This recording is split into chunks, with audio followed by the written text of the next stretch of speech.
All people are affected in some way by their environment.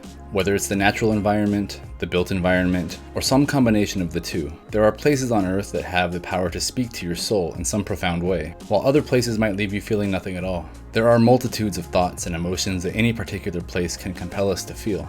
During my 37 years of life on Earth, I have often struggled with finding the feeling of being at home. I have been privileged to have been able to travel to 4 continents, to dozens of countries, and hundreds of cities. I have fallen in and out of love with places and people all around the planet. But no matter where I've gone, who I've met, and how much I've loved certain places, no place has felt as much like home to me as Yunnan province.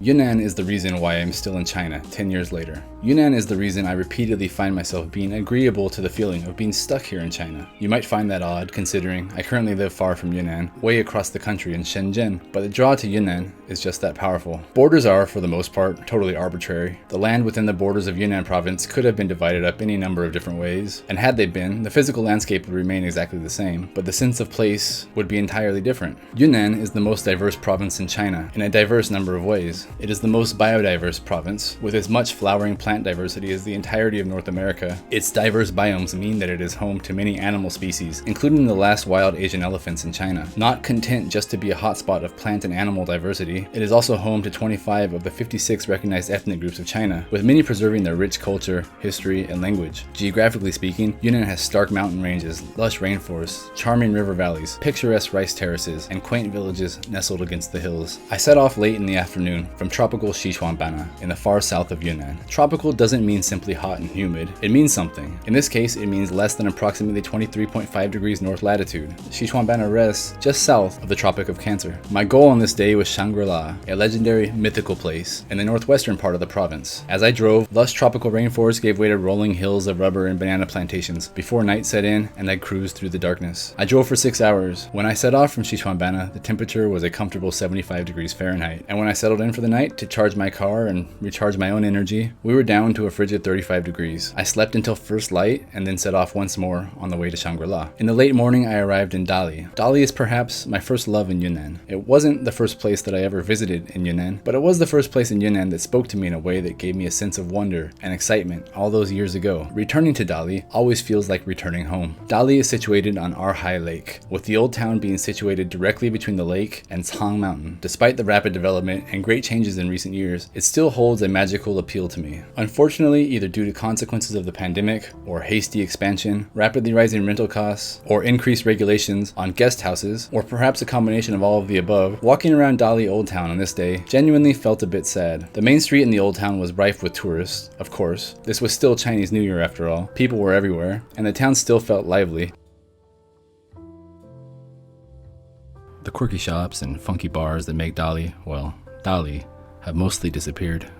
The side roads and alleyways that bring so much character to Dali were mostly empty. Most of what remained open was the same types of stores selling the same types of local products and cultural services, copied and pasted every few shop fronts. It was a far cry from my first visit to Dali some 8 years ago, when the town felt still, like a bohemian enclave and one of China's best kept secrets. If you talk to people who visited Dali even earlier, they will tell you that by the time I first visited Dali in 2014, it was already too late. Nostalgia is a hell of a drug. A desire to set things back to the way they used to be, different, simpler times. This is such a powerful idea. This nostalgia-driven ideology generally leads to disappointment because the march of progress is inevitable. And though our memories might tell us that things were better before, were they really? The desire for forward progress, no matter the cost, without any consideration for what it actually means to the people who live there, or visit, or who make use of the physical space, this is also powerful to certain people. Those people who only see dollar signs, more development, more tourism, more standardization. Why preserve what's already there when you can bring in something from elsewhere? Something that has already proven to work? How can any place maintain its identity in this increasingly globalized world? The physical geography of a place is one of the few ways. No matter what, you cannot take away the distinctiveness of Dali's physical space in the world. No matter how much you try to regulate the rest of the environment, the old town will always be nestled between the mountains and the lake. That won't ever change. And for as sad as visiting Dali can be these days, it also is still a part of the world to be treasured, and it still feels more like home to me than many other places on this earth.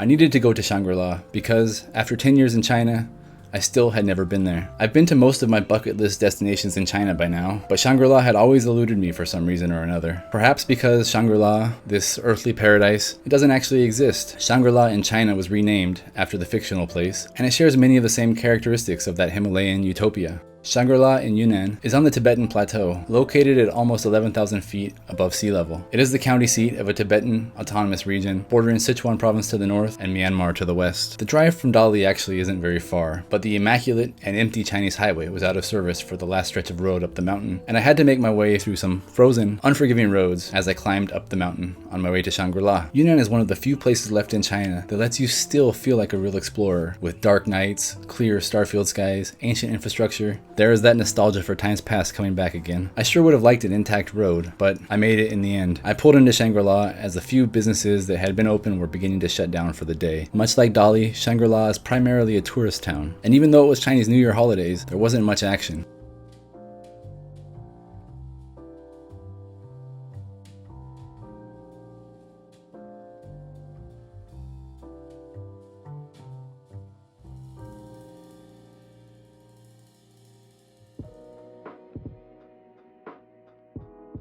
The next day I walked through the historic Tibetan town center, but most shops in Dukesong were closed. They were either closed for the winter season until mid-March, closed for good and put up for rent, or open but looking for someone else to take over their lease. For all the talk of China's economy in recent months, whether it's the Evergrande fiasco or Shanghai being closed for COVID outbreaks, the most obvious signs that I've seen of a slowing economy over the past 2 years were here in Yunnan. Travel is one of the biggest industries in Yunnan, both domestic and international. Its natural beauty, its cuisine, its culture, its diversity. People come to Yunnan to experience a place like no other, but Chinese tourists either can't or aren't willing to come due to COVID or due to financial concerns. Meanwhile, international tourists are still locked out of China 2 years on into this pandemic. It was difficult for me to witness. A place that I relate to, that speaks to me, a place that genuinely feels like home. I can't say that it's obvious that the people are struggling when I look at them or when I talk to them, but the signs are all there. I want Yunnan to succeed. I want it to maintain its identity. I want the people to be content and comfortable. When I lived in Yunnan and had a small restaurant there, my local friends used to call me the adopted son of Yunnan. My restaurant was filled with photos that I had taken over the years across Yunnan. I like to think that my love for the place was evident. Visiting in 2022, I still feel love for this place, perhaps even stronger than before. I'm not an overly emotional person. I don't wear it on my sleeve, but every time I cross into Yunnan, I feel something. I know that it is just an arbitrary designation, Yunnan province, these borders. They're just invisible lines on a map, but my memories flood across my mind and fill me with joy every time I step foot in Yunnan province. I don't know why or how this vlog turned out the way it did. I hope that you have watched it and felt it. When I first opened up these videos for my recent trip and I started editing, I felt something more. Perhaps it is because this might be the last time that I ever visit Yunnan. Sometimes in life when we do something, we don't know that it will be the last time that we ever do it. I plan to be back, but I will head home this summer to the USA. I of course plan to return to China, hopefully even this year. But if there's one thing that this pandemic has taught us, it is that it is hard to predict what will happen in the future. Just like Yunnan, the world also changes and we are powerless to stop it. It's difficult, feeling helpless. I want Dali to just stop, remain how it was the first time I was there. I want the pandemic to end. I want the borders to open. I want wars to end and peace to be the way of the world. There is so much that I want, but I have no influence over. So if this is goodbye to my adopted home of Yunnan, I just want to say thank you for everything, and I love you.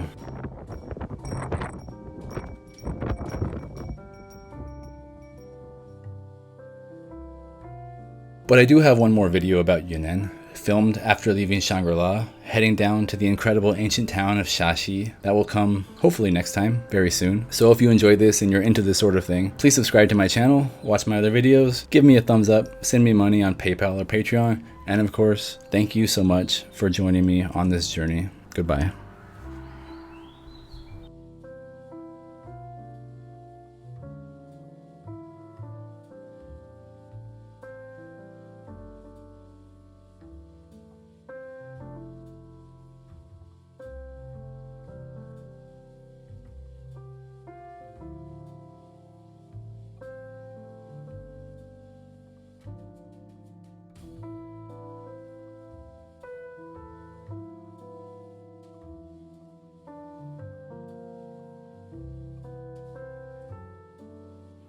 You know, as much as I wish I could just swap my battery every time, if every charging station was in as beautiful place as here in Yunnan, then I really wouldn't mind charging so much.